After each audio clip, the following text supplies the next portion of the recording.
Hi guys. तो हम यहाँ पे इलेक्ट्रिक फील्ड को आगे देखते हैं। पिछले लेक्चर्स में हमने रिंग का इलेक्ट्रिक फील्ड को डिराइव किया था और उसके डिफरेंट एस्पेक्ट को समझा था। अब यहाँ पे हम और हमने फाइनाइट लाइन चार्ज के इलेक्ट्रिक फील्ड को भी लाइक डिफ़ाइन किया था, उसके फार्मूला को देखा था। उसको एक बार रिवाइज़ करके हम क्या करेंगे कि इनफाइनाइट लाइन चार्ज के इलेक्ट्रिक फील्ड को हम डिराइव करेंगे with the help of finite line charge. ठीक है। और हम क्या करेंगे, उसी डेरिवेशन को दोबारा हम इंटीग्रेशन से देखेंगे। ठीक है। तो फार्मूला क्या आया था फाइनाइट लाइन चार्ज का, के लैम्डा बाई आर और a where a is perpendicular distance of that point from the line charge. ठीक है। तो K lambda by a sine theta one plus sine theta two, ये एक्स डायरेक्शन में था। K lambda by a cos theta one minus cos theta two, ये vertical direction में था। ठीक है। इलेक्ट्रिक फील्ड का डायरेक्शन कैसे निकालेंगे ये भी मैंने उस वीडियो में बताया है, तो आप अगर आपने उस वीडियो को नहीं देखा है तो कृपया आप उस वीडियो को जाके देखिए, आपकी क्लैरिटी बढ़ेगी। अब हम इनफाइनाइट लाइन चार्ज को देखना चाह रहे हैं। तो यहाँ पे देखिए, इनफाइनाइट का मतलब कि क्या होगा, दोनों एंड्स बहुत दूर होंगे एक दूसरे से। ठीक है। एक ऊपर पॉजिटिव इन्फिनिटी पे होगा, दूसरा नेगेटिव इन्फिनिटी पे होगा। तो एंगल क्या हो जाएगा, पाई बाई टू हो जाएगा। अब इस फार्मूला में आप 90 डिग्री से सब्सिट्यूट करोगे एंगल को, तो क्या हो जाएगा, k lambda by r sine theta one one हो जाएगा, साइन थीटा टू वन हो जाएगा, तो 2 के लैम्डा बाई आर हो जाएगा ना। उसी तरीके से ई वाई क्या हो जाएगा, कॉस थीटा ज़ीरो होता है कॉस 90 में, तो ये ज़ीरो हो जाएगा। आपको समझ में आ ही रहा होगा, सिंस जो लाइन माना है जिस पे हमने ओरिजिन को सिचुएटेड माना है, उसके ऊपर जो लेंथ है वो इक्वल है और उसके नीचे जो लेंथ है इक्वल है, तो कोई डोमिनेट नहीं करेगा। वाई वर्टिकल डायरेक्शन में जो कंपोनेंट होंगे वो कट जाएंगे और हॉरिजॉन्टल डायरेक्शन वाले सारे जुड़ जाते हैं, तो वही जुड़ के वैल्यू कितनी आ जाएगी, 2 के लैम्डा बाई आर। इसी चीज़ को जोड़ने वाले कॉन्सेप्ट को हम अभी इंटीग्रेशन से देखेंगे। सेम फार्मूला हम आपके सामने इंटीग्रेशन से प्रूव करने वाले हैं। ठीक है। तो आप देखते रहिए वीडियो को। ठीक है। फिर से हमने इनफाइनाइट लाइन चार्ज बना लिया जिस पे लैम्डा क्या है, चार्ज पर यूनिट लेंथ है। ठीक है। Lambda charge per unit length है। हमने एक्स डिस्टेंस पे डी एक्स एलिमेंट ले लिया, उसके कारण इलेक्ट्रिक फील्ड बना दी। ठीक है। और एक सिमेट्रिकली एक ऊपर एलिमेंट होगा जिसकी इलेक्ट्रिक फील्ड हमने पिंक से ड्रॉ कर दी। आपको दिख रहा होगा कि इसके दो कंपोनेंट होंगे, दोनों के इलेक्ट्रिक फील्ड के दो कंपोनेंट होंगे, एक ऊपर वर्टिकल डायरेक्शन में, एक हॉरिजॉन्टल सामने। वर्टिकल वाला दोनों का कटते दिख रहा है, हॉरिजॉन्टल वाला ई कॉस थीटा हो जाएगा। डी मैं यूज़ कर रहा हूँ electric field due to the small element. एक स्मॉल एलिमेंट एक चार्ज की तरह बिहेव करेगा और पॉजिटिव चार्ज है तो इलेक्ट्रिक फील्ड ऑब्वियसली बाहर निकलेगी। ये सारी चीज़ें हमने पिछले लेक्चर्स में डिस्कस कर लिया है, तो उस चीज़ को आप देखें, ध्यान में रखें, तभी ये बहुत अच्छे से समझ में आएगा। तो ई कॉस थीटा ही हमें जोड़ना पड़ेगा। तो ई कॉस थीटा हम सारे एलिमेंट्स के कारण, चार्ज एलिमेंट के कारण ई कॉस थीटा जो आ रहा है उनको जोड़ देते हैं। जोड़ने का एक ही तरीका है, इंटीग्रेशन। ठीक है। टैन थीटा देखिए डिफाइन करता है आपके सामने, टैन थीटा क्या होगा। अब देखिए, हमने एक्स नीचे पॉजिटिव माना है, तो ओरिजन जिस लाइन पे बेस्ड है, जिस परपेंडिकुलर लाइन पे बेस्ड है, उसके ऊपर जो एंगल होगा वो नेगेटिव होगा और उसके नीचे एंगल जो होगा वो पॉजिटिव होगा। टैन थीटा क्या हो जाएगा, एक्स बाई ए। उसी तरीके से कॉस थीटा क्या हो जाएगा, a by under root a square plus X square. ये अगर आपने डेरिवेशंस को अच्छे से समझा है पिछले लेक्चर में, तो आपको ये कोई नई बात नहीं लग रही होगी, ये बहुत ही आसान है। यहाँ पे देखिए कॉस थीटा को भी मैंने सब्स्टिट्यूट कर दिया, तो डिनोमिनेटर क्या आ गया, देखिए मैं एरो से प्रॉपरली दिखाते चल रहा हूँ कि ए स्क्वायर प्लस एक्स स्क्वायर की पावर 3/2। ठीक है। अब टैन थीटा को क्या डिफाइन किया था, एक्स बाई ए, तो एक्स इज इक्वल टू क्या हो जाएगा, ए टैन थीटा हो जाएगा। X is equal to a tan theta हो जाएगा। अब सब्स्टिट्यूशन के लाइक थ्रू आप इंटीग्रेशन करना सिखाया था आपको, तो D X is equal to कितना हो गया, डिफ्रेंशिएट कर दिया, a sec square theta, D X जो ऊपर इंटीग्रल में आ रहा था उसमें रिप्लेस कर दिया, तो यहाँ पे क्या हो जाएगा, एक्स की जगह पे ए टैन थीटा रख दिया। ये बिल्कुल रिपीट है, पिछले लेक्चर्स में भी सेम किया डेरिवेशन में, इसमें भी सेम कर रहा हूँ। ठीक है। यहाँ से कैंसिलेशन हुआ, क्या आ गया, k lambda by a sec theta ऊपर जाके क्या हो जाएगा, कॉस थीटा हो जाएगा, k lambda by a cos theta D theta. Integral कहाँ से करेंगे, एंगल कहाँ से डिफाइन होगा, ऑब्वियसली -π/2 से π/2। माइनस क्यों है मैंने ऑलरेडी अभी बताया थोड़ी देर पहले। इसका इंटीग्रेट कर दूंगा मैं, cos थीटा का sin थीटा हो जाएगा। इंटीग्रल लिमिट्स डालेंगे तो π/2, दूसरा लिमिट डालेंगे माइनस के साथ तो माइनस एंगल है, साइन माइनस माइनस होता है, प्लस हो जाएगा 2k λ/a। सेम फार्मूला आपके सामने दोबारा आ गया, वेयर a या r यूज़ करिए is the perpendicular distance of that point जहाँ पे आप इलेक्ट्रिक फील्ड निकाल रहे हैं। कहाँ से, उस लाइन चार्ज से, उस इनफाइनाइट लाइन चार्ज से। तो फिर से आप मेरे साथ फॉर्मूला लाइक दोहराइए, 2k λ/a। ठीक है, lambda is charge per unit length. अब इसी कॉन्सेप्ट को हम कहाँ यूज़ करेंगे, 11th के कॉन्सेप्ट में यूज़ करेंगे। सिंपल हार्मोनिक मोशन को इन्वॉल्व करते हैं यहाँ पे थोड़ा सा।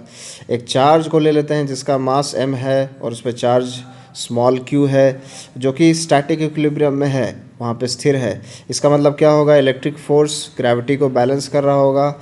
मतलब कि k λ/2k λ/r, 2k λ/r जो इलेक्ट्रिक फोर्स होगा, 2k λ/r into that charge is equal to mg होगा। तो 2kq λ/r is equal to mg होगा, है कि नहीं। स्टैटिक इक्विलिब्रियम में इज इक्वल टू mg होगा, 2kq λ/r is equal to क्या होगा, mg होगा। यहाँ पे q छोड़ दिया मैंने, इलेक्ट्रिक फील्ड इनटू चार्ज जो होता है वो फोर्स होता है। ठीक है, अब देखिए ये स्टेबल है कि अनस्टेबल है। अब आप ऊपर ले जाओगे चार्ज को तो r की वैल्यू बढ़ जाएगी, तो फोर्स तो घट जाएगा इलेक्ट्रिक फोर्स, लेकिन mg कांस्टेंट रहेगा। तो mg डोमिनेट करेगा और वो उस चार्ज को नीचे ले आएगा। सिमिलरली आप नीचे लाओगे तो इलेक्ट्रिक फोर्स बढ़ जाएगा, तो अब वो mg पे डोमिनेट करेगा तो ऊपर जाएगा। मतलब ये स्टेबल इक्विलिब्रियम है। ये कैसा इक्विलिब्रियम है, ये एक स्टेबल इक्विलिब्रियम है। ठीक है, अब यहाँ पे देखो, यहाँ पे देखो, अब हम क्या करते हैं, जब स्टेबल इक्विलिब्रियम का पता चल गया है तो हम देखते हैं कि ये ऑसिलेट करेगा। अगर थोड़ा सा डिस्प्लेस करके छोड़ा तो उसका टाइम पीरियड क्या आने वाला है। ऐसा सवाल तो आपने काफ़ी किया होगा सिंपल हार्मोनिक मोशन में। तो टाइम पीरियड क्या आने वाला है, तो टाइम पीरियड निकालने के लिए हम क्या करेंगे, हम उसको स्लाइटली डिस्प्लेस करेंगे x से। x will be very less than r। इस अजम्पशन को आप ध्यान में रखेंगे क्योंकि ये यूज़ होगा सॉल्यूशन में। अपवर्ड डायरेक्शन को हमने पॉजिटिव मान लिया। एक चीज़ ध्यान में रखिए कि electric field into charge force होता है, तो हम हमेशा इलेक्ट्रिक फील्ड इनटू चार्ज रखें। यहाँ पे एक चार्ज भी होगा मल्टीप्लिकेशन में, ऊपर का डायरेक्शन पॉजिटिव लिया तो ये प्लस होगा, माइनस mg हो जाएगा। ठीक है, तो ध्यान में रखिए, इससे ज़्यादा फ़र्क नहीं पड़ेगा जो मैं यहाँ पे चार्ज छोड़ रहा हूँ, क्योंकि ऑलरेडी वो कैंसिल ही हो जाएगा, आंसर सेम ही आएगा। मेन पोजीशन का जो सिचुएशन क्या है, 2kq λ/r is equal to mg है। x यहाँ पे बहुत छोटा है r से, तो मैं क्या करूँगा, देखिए r को कॉमन ले लिया और बाइनोमियल लगा दिया। आपको बाइनोमियल पता ही होगा क्या होगा, कि अगर 1 + x⁴n है और x 1 + x की पावर n है और x 1 से बहुत छोटा है, यहाँ पे मैं लिखूँगा, देखिए फिर से रिपीट कर रहा हूँ, 1 + x⁴n है और x 1 से बहुत छोटा है, तो उसको 1 + nx लिख सकते हैं। ठीक है, x अगर 1 से बहुत छोटा है तो। ठीक है, ध्यान रहे कि यहाँ 1 से ही कंपेयर करना है। कई बार बच्चे क्या करते हैं कि a + x⁴n होता है, वहाँ पे भी बाइनोमियल लगा लेते हैं, ऐसा नहीं है। तो यहाँ पे बाइनोमियल लगाऊंगा तो -1 नीचे आ जाएगा, माइनस का प्लस हो जाएगा, फिर ब्रैकेट को खोल दूंगा, तो 2k λ/r - 2k λ। ठीक है, अब आपको देखिए पता है वहाँ पे कि इक्विलिब्रियम कंडीशन में 2k λ/r is equal to mg था, तो वो कैंसिल हो जाएगा। ठीक है, 2k λ/qx/r² आ जाएगा। ठीक है, तो ये रिस्टोरिंग फोर्स हो जाएगी। और ये किधर होगा, ये नीचे की तरफ होगा, तो नीचे की तरफ को तो हमने माइनस डायरेक्शन माना है, तो इसलिए ये माइनस आ गया, तो कोई गलती नहीं है। यहाँ पे एक चार्ज और होगा Q, क्योंकि आपको याद है कि हमने इलेक्ट्रिक फील्ड में चार्ज को मल्टीप्लाई नहीं किया था। आंसर में कोई प्रॉब्लम नहीं आएगा। अब सिंस ये रिस्टोरिंग फोर्स है तो उसको हम SHM में क्या लिख सकते थे, -m⍵² लिख सकते थे। ठीक है, x कैंसिल हो जाएगा, ओमेगा की वैल्यू आ जाएगी।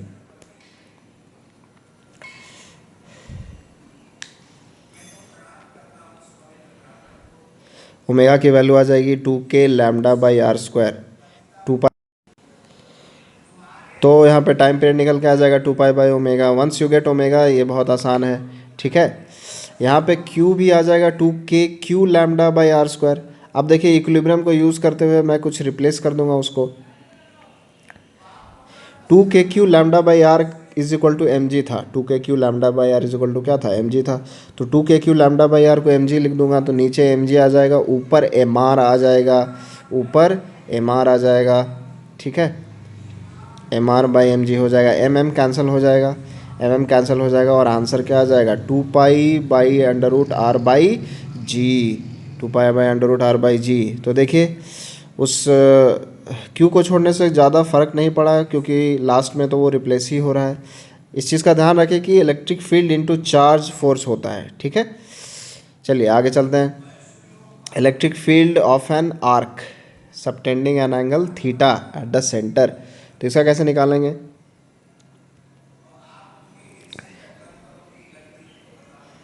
एक आर्क बना लेते हैं, उस पर लैम्डा चार्ज डिस्ट्रीब्यूशन ले लेंगे।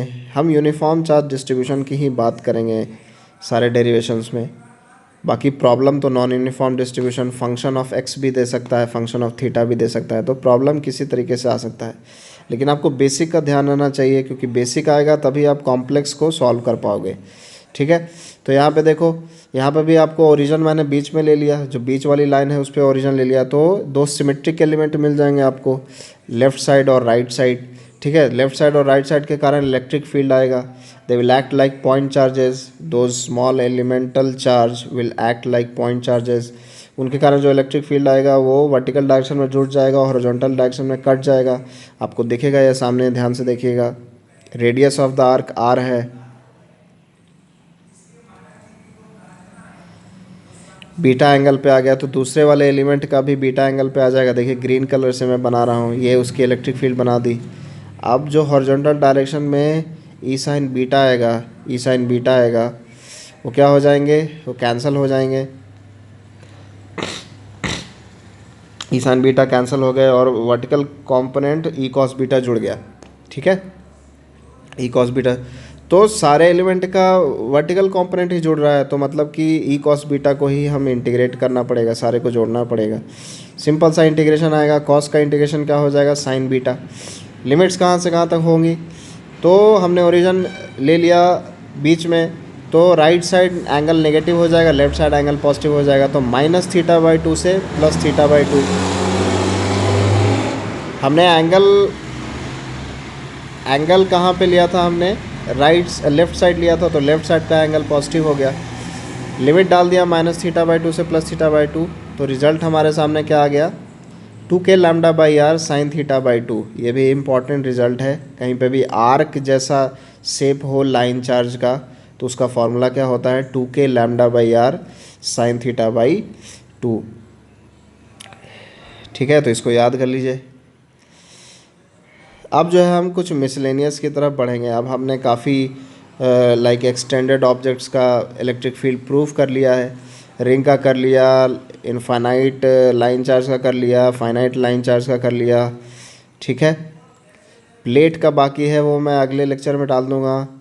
इनफाइनाइट शीट का, वैसे इनफाइनाइट शीट का आपको पता ही है, σ/2 होता है। डिस्क के हिसाब से निकाला था मैंने, डिस्क को यूज़ करके, अगर आपको याद होगा तो अब हम देखिए यहाँ पे एक आपसे सवाल पूछता हूँ कि क्या फाइनाइट लाइन चार्ज इनफाइनाइट की तरह बिहेव कर सकता है? क्या finite line charge infinite line charge की तरह बिहेव कर सकता है? आपके सामने सवाल फिर से पूछ रहा हूँ कि क्या फाइनाइट इनफाइनाइट की तरह बिहेव कर सकता है? तो आंसर इसका हाँ है, बिहेव कर सकता है। जब आप फाइनाइट लाइन चार्ज के बहुत करीब चले जाओगे तो कैसा बिहेव करेगा, जो आपका परपेंडिकुलर डिस्टेंस होगा from the line charge, that will be very small as compare to the length of the wire, ठीक है। तो जो एंगल बनेंगे वो एंड ऑफ द वायर के साथ वो 90 डिग्री ही बनेंगे। तो finite wire will start acting like infinite line charge. तो इनफाइनाइट लाइन चार्ज का फॉर्मूला क्या होता है, 2k लैम्डा बाई आर, तो वही यूज़ हो जाएगा। तो फाइनाइट वायर भी इनफाइनाइट लाइन चार्ज की तरह बिहेव कर सकता है, ठीक है, जब हम उसके बहुत पास चले जाएंगे। तो डेटा का ध्यान रखिएगा क्वेश्चंस में, ठीक है, इसका यूज़ कर सकता है। अब यहाँ पे हम एक और सवाल को ले लेते हैं। यहाँ पे देखिए आपके सामने जो है एक वायर फ्रेम रखा हुआ है, स्क्वायर वायर फ्रेम, और उसके वर्टिसेस पे चार्ज जो है क्यू प्लेस्ड है। चार्ज क्या है? क्यू प्लेस्ड है यहाँ पे, ठीक। साइड ऑफ द स्क्वायर ए है, डायगोनल का आधा कितना हो जाएगा? a/√2 हो जाएगा। तो अगर मैं एक इलेक्ट्रिक फील्ड निकालना चाहूँ एक ऐसे पॉइंट पे जो कि x डिस्टेंस ऊपर है C पॉइंट के, the centre of the square frame के, तो कैसे निकालोगे आप? तो इसका एक शॉर्टकट है, आप इसको ध्यान में रखें। इसको आप रिंग मान सकते हो। क्या मान सकते हो? रिंग। और रिंग का फार्मूला मैंने आपको ऑलरेडी बता चुका है, KQ(x/r²+x²)⁻³ ठीक है। इस फार्मूले में जो KQ(x) है, Q है वो टोटल चार्ज है। तो यहाँ पे टोटल चार्ज कितने हो जाएंगे? 4 चार्ज दिख रहे हैं आपको, 4Q। तो 4Q डाल दूंगा Q के जगह पे, टोटल चार्ज की जगह पे। रेडियस ऑफ द सर्कल कितना हो जाएगा? रिंग कितना हो जाएगा? वो a/√2 हो जाएगा। उसको डाल दूंगा तो आंसर आ जाएगा। ये शॉर्टकट है। शॉर्टकट कैसे लग पा रहा है? आपको बताया था मैंने कि अगर सिमेट्रिकल डिस्ट्रीब्यूशन होता है रिंग पे तो इलेक्ट्रिक फील्ड सिर्फ एक्सिस के अलॉन्ग बचती है। मैंने बताया था, आप पिछले वीडियो लेक्चर को फिर से जाइए, देखिए ध्यान से। तो एक्सिस के अलॉन्ग ही इलेक्ट्रिक फील्ड बच रही है सिर्फ, ठीक है। और उसका फॉर्मूला क्या है? KQ(x/r²+x²)3/2। तो अब वो तो सिमेट्रिकल डिस्ट्रीब्यूशन का केस हो गया। अगर अनसिमेट्रिकल डिस्ट्रीब्यूशन हुआ तो जैसे आपके सामने है Q, 4Q, 5Q, 6Q, ये तो सिमेट्रिकल डिस्ट्रीब्यूशन ऑफ चार्ज नहीं है, बट चार्जेस का साइन सेम है। तो अनसिमेट्रिकल डिस्ट्रीब्यूशन में भी मैंने क्या बताया था कि एक्सिस के अलॉन्ग जो फार्मूला होता है वो वही लगता है, KQ(x/r²+x²)3/2 ठीक है। क्योंकि एक्सिस के अलॉन्ग हमें क्या करना है? कंपोनेंट्स को सिंपली जोड़ना है। तो यहाँ पे टोटल चार्ज क्या है? टोटल चार्ज 16Q है। तो टोटल चार्ज के जगह पे मैंने 16Q डाल दिया, रेडियस के जगह पे a/√2 डाल दी, ठीक है। तो अनसिमेट्रिकल में भी हम रिंग की तरह ट्रीट कर सकते हैं, लेकिन सिर्फ कौन से एक्सिस में? उसके एक्सिस के डायरेक्शन में, रिंग के एक्सिस के डायरेक्शन में। एक्सिस के परपेंडिकुलर इलेक्ट्रिक फील्ड होगी अनसिमेट्रिकल में, ठीक है। इस बात को ध्यान दें। समझ आ रहा है कि नहीं? चलिए हम दूसरा केस लेते हैं जहाँ पे आप चार्ज के साइन को अलग कर देते हैं, ठीक है। +Q +Q -Q -Q। तो इस केस में हम इसको रिंग से रिप्लेस नहीं कर सकते हैं, रिंग का फार्मूला यूज़ नहीं कर सकते हैं। क्यों? क्योंकि रिंग के फार्मूले में हमें एक्सिस के अलॉन्ग, आप उसका डेरिवेशन को दोबारा देखिए, एक्सिस के अलॉन्ग सारे कंपोनेंट जुड़ रहे थे। अब इसमें क्या होगा कि सिंस दो चार्जेस माइनस हो गए हैं तो इन दोनों चार्जेस का इलेक्ट्रिक फील्ड अपोजिट आ जाएगा और एक्सिस के अलॉन्ग इलेक्ट्रिक फील्ड घटने लगेगा, तो उससे फार्मूला अलग आ जाएगा, ठीक है। तो अगर रिंग के हिसाब से चल रहा है, चार्जेस सेम हो या सिमेट्रिकल डिस्ट्रीब्यूशन हो या अनसिमेट्रिकल डिस्ट्रीब्यूशन हो, लेकिन चार्जेस का साइन सेम हो, तो एक्सिस के अलॉन्ग हम वो फार्मूला लगा सकते हैं KQ(x/r²+x²)3/2 और हम रिंग जैसा डिस्ट्रीब्यूशन अज्यूम कर सकते हैं। लेकिन जब इस तरीके का सवाल हो गया जहाँ पे साइन ही अलग है, जो आपके सामने दिख रहा है ये सवाल, तो इसको कैसे सॉल्व करेंगे? तो इसको सॉल्व करने के लिए हम vector method of electric field या vector method of Coulomb's law, जो जिस पे मैंने वीडियो ऑलरेडी बना रखा है, आप उसको जाके देखिए। अगर आप भूल गए हैं उसको जाके देखिए और फिर इस सवाल को देखिए, आपको पूरे अच्छे तरीके से समझ में आ जाएगा, ठीक है। आपको रिवाइज़ करवा देता हूँ मैं। यहाँ पे वेक्टर फॉर्म क्या होता है? KQ(r2 - r1)/r2 - r1 के मैग्नीट्यूड का क्यूब होता है, ठीक है। r2 - r1 क्या होता था? जिस पॉइंट पे इलेक्ट्रिक फील्ड निकालनी होती थी उस पॉइंट के कोऑर्डिनेट से हम किसको घटा देते थे? जहाँ पे वो चार्ज रखा हुआ है जो इलेक्ट्रिक फील्ड प्रोड्यूस कर रहा है, उसके कोऑर्डिनेट को घटा देते थे, ठीक है। तो सिंपली हम क्या करेंगे? सारे के कोऑर्डिनेट्स लिख देंगे, ठीक है। और हमें इलेक्ट्रिक फील्ड वहीं पे निकालनी है, x डिस्टेंस ऊपर, centre of the wire frame, ठीक है। तो सारे का कोऑर्डिनेट्स लिख दिया। a साइड है तो a/2 a/2 0 -a/2 a/2 0 minus b का कोऑर्डिनेट लिख दिया -a/2 -a/2 0, c का कोऑर्डिनेट a/2 -a/2 0, ठीक है। जो x डिस्टेंस ऊपर है सेंटर के ऊपर, उसका कोऑर्डिनेट लिख दिया 0,0,x, ठीक है। सारे कोऑर्डिनेट लिख दिए। अब ELD मतलब कि L पॉइंट पे इलेक्ट्रिक फील्ड है due to charge at D, charge at D. क्या लिखूंगा, के क्यू, किससे किसको घटाऊंगा इस चीज़ को ध्यान रखिए, जहाँ से निकालना है, जहाँ पे निकालना है उसके कोऑर्डिनेट से किसको घटा दिया, जो प्रोड्यूस कर रहा है। तो डी का इफेक्ट देख रहा हूँ तो डी का घटा दिया, तो क्या आ जाएगा 0 माइनस ए बाई टू। अब आई कैप वाला घटेगा, जे कैप वाला घटेगा, के कैप वाला घटेगा। ये सब चीज़ में डाउट नहीं होना चाहिए, ये सब चीज़ ऑलरेडी आपकी क्लियर होती हैं 11th क्लास में, ठीक है।